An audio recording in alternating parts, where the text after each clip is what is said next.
Is Jetmir Nexus of Revels really Craterhoof in the command zone? Let's find out. Welcome back to the Bulkhead. My name is Kale. I'm Brett. And today we're going to be talking about Jetmir Nexus of Revels, which is one of the most interesting new commanders from Streets of New Capenna. A lot of people have been calling it Craterhoof Behemoth in the command zone. Is it actually that?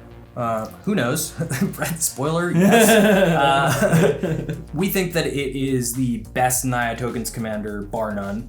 Yep. So really, if you want to win, if that's your main goal, this is probably the commander you should be playing in that archetype. So we've got a number of different sections of cards here that sort of like define how the archetype works. You want to take it away? Yeah, so I was like really pumped when this card first came out, and especially hearing like Craterhoof in the command zone. That it just sounds awesome. Like, sounds super powerful. You know, when you slam it down, you're gonna win the game, and it literally is that every time. If you're looking for wins, I would highly recommend this deck. I honestly don't think I've lost a game with it. Not that I've played a ton of games with it. Under 10 games. 100% win rate. 100%. Proven. Yes. Yeah. Scientifically. Yeah, seriously. You can't lose if you play Jetmir Nexus of Revels. Heard it here. There is a way to make this interesting and still powerful, but not just play tokens, play Jetmir, attack for 100. Yep. Which there's only so many times you can attack for 100 or 88 or whatever on turn 5. Which, by the way, stay tuned. We will we'll show you one of the most powerful combos in this deck with some of the cards that we have here. So yeah, there's 29 token generators in this deck. The majority of them are just like, you know, your basic bread and butter token cards like Monastery Mentor, Avenger of Zendikar, Elspeth's Sun Champion, Keeper of the Accord, which is actually pretty good in this deck, just white ramp. But the best token generators in this deck are at instant speed. So they're not open to board wipes or removal. Play them right before your turn, have your army, and then you play Jetmir and you attack and kill everyone. Flash super powerful in this, with Jetmir being sort of a combo piece in the command zone. You don't want your opponents to know what you're doing until you start doing it. Yep. And you slap your cat demon down. Exactly. The best token generators in this deck, like I said, are instant speed. We've got Rift's Charm, Call the Coppercoats, Raise the Alarms, March of Multitudes, Grand Crescendo, Arachnogenesis. All those instant speed token generators, extremely important to this deck. Two of my favorite token generators are Deep Forest Hermit and Deranged Hermit. They both come down and make 4 1/1 squirrels. So you get 5 bodies for 5 mana, which is great. Mm-hmm. If both hermits stay around, they're buffing your team, so they're 2/2s. A play that I've had the joy of doing is going like Parallel Lives, Anointed Procession, like a token doubler on turn 4 or 3, and then playing Deranged Hermit or Deep Forest Hermit. So you have 9 bodies on turn 4 or 5.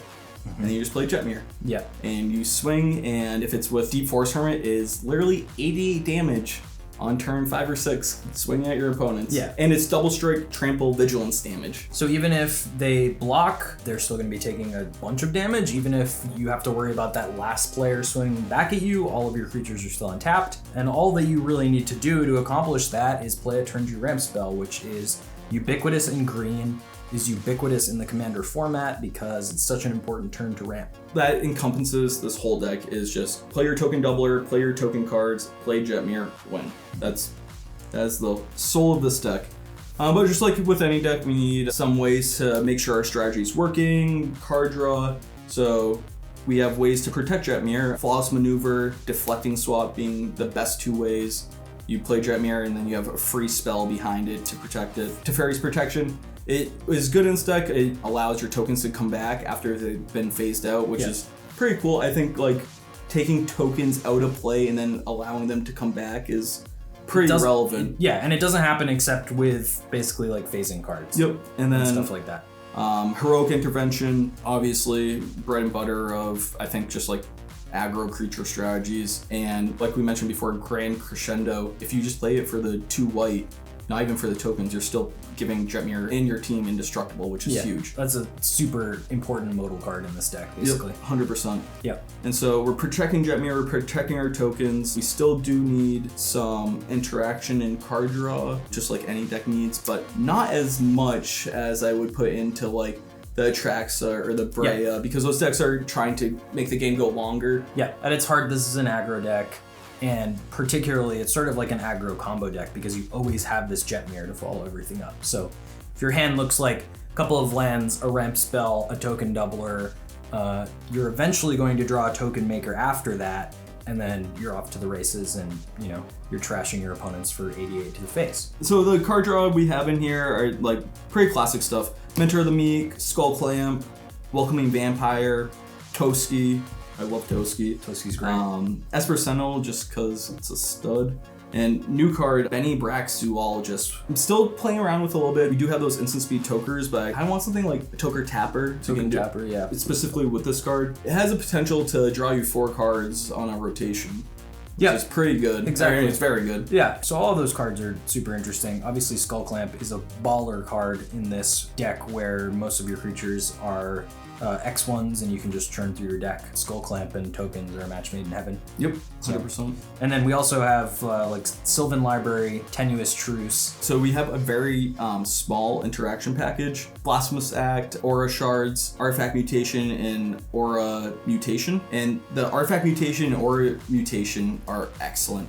They're all also instant speed token generators that give you tokens equal to the mana cost of the permanent you destroyed. And obviously we have synergy here in Blasphemous Act in terms of if you have to wrath the board, sometimes you're killing a bunch of 1/1s, but all of their meaningful permanents on their side. And then Aura Shards is obviously busted in a deck that's making multiple creatures with each spell, sometimes as many as 4. If you follow up an Aura Shards with a Deep Forest Hermit, you can go blast, blast, blast, blast, like whatever is the problem on the other side of the board. So that's like a really cool one. Blasphemous Act is the only creature removal because you really want to focus on the artifact enchantment for like crawl space or propaganda, anything that's like limiting the amount of creatures you can attack with or taxing you on attacking creatures. Yep. You want that gone.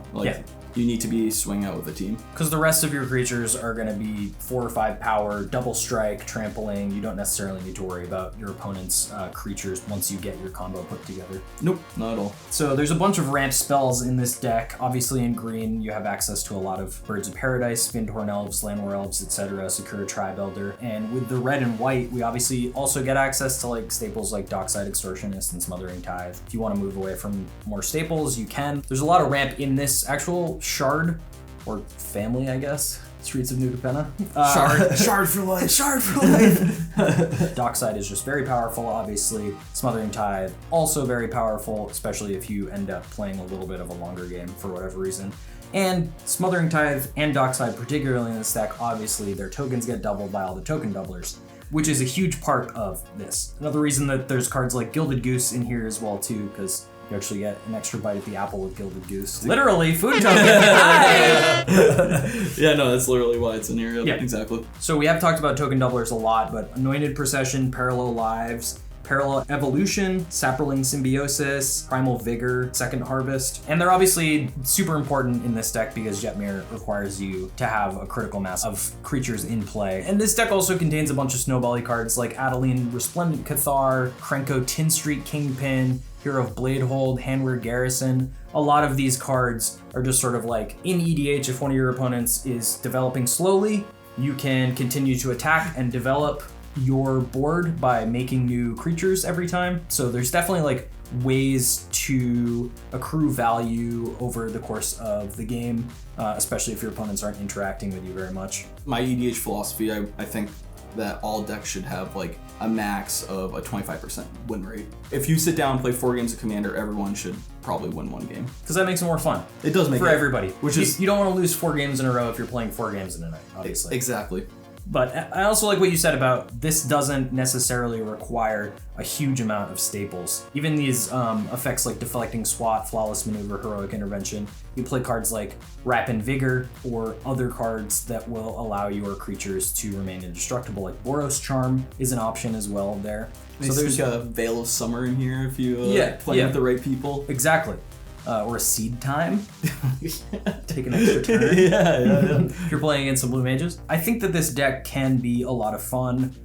There's a lot of ways to build it. Cards like Aura Shards, Artifact Mutation, Aura Mutation, definitely at their best in this deck, and very, very fun cards. I love the 2 mutation cards because I remember when they came out in Invasion and just like didn't really think anything of them, and then like playing EDH, like, oh, there's so many enchantments and artifacts that I want to blow up. Yeah. And then instant speed, and I get tokens to fuel my strategy. It's just perfect. It's Even perfect. if you just blow up a Signet and it's raised the alarm or whatever, you know, like that's still great. Yep, for sure. Yeah. Thanks again for coming to the Bulkhead and watching. If you've tried building Jetmir Nexus of Rebels, let us know what you think about the deck, if you have any cool different angles to utilize the increased amount of abilities or the increased amount of power that Jetmir gives. We would love to hear any spicy cards you think that we should include that might make the deck a little bit more fun and have some staying power over time. We want to make Jetmir fun. Help us do it. Yes, make Jetmir fun. Not again, because was it ever? No, I don't know. But anyway, we hope to hear from you about your deck building, and we will see you next time. Till next time.